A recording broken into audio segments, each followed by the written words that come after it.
The Optimal Dynamics Planning System, ranked order dispatch for flexible dispatching. So when we have this assignment of drivers to loads, we really want to optimize across all the drivers. We have to realize that drivers need choices. Not everybody wants the particular load that you've chosen. But as we consider the other alternatives for a particular driver, we have to recognize other drivers are facing the same dynamics as well, and they want choices. Also.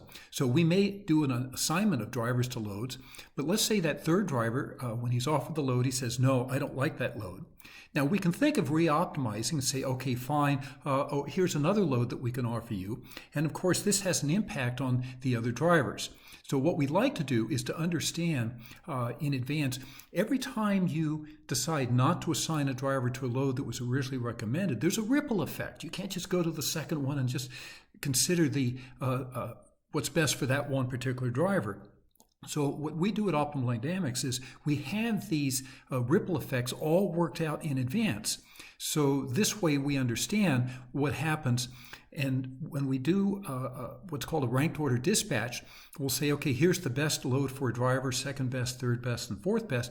But each one of those rankings considers not just the one driver, but the effect on all the other drivers all at once. So in the Optimal Dynamics dispatch screen, we may take the top load here and say, okay, here's a driver, what load is recommended? Driver says, I don't like that load. What we can do is to click on that and bring up the ranked list, and you can scroll down on this. The very top load has a 5-star ranking. The second one is quite good. It's 4.5, and so that's our way of saying that's good too. You can go ahead and get that.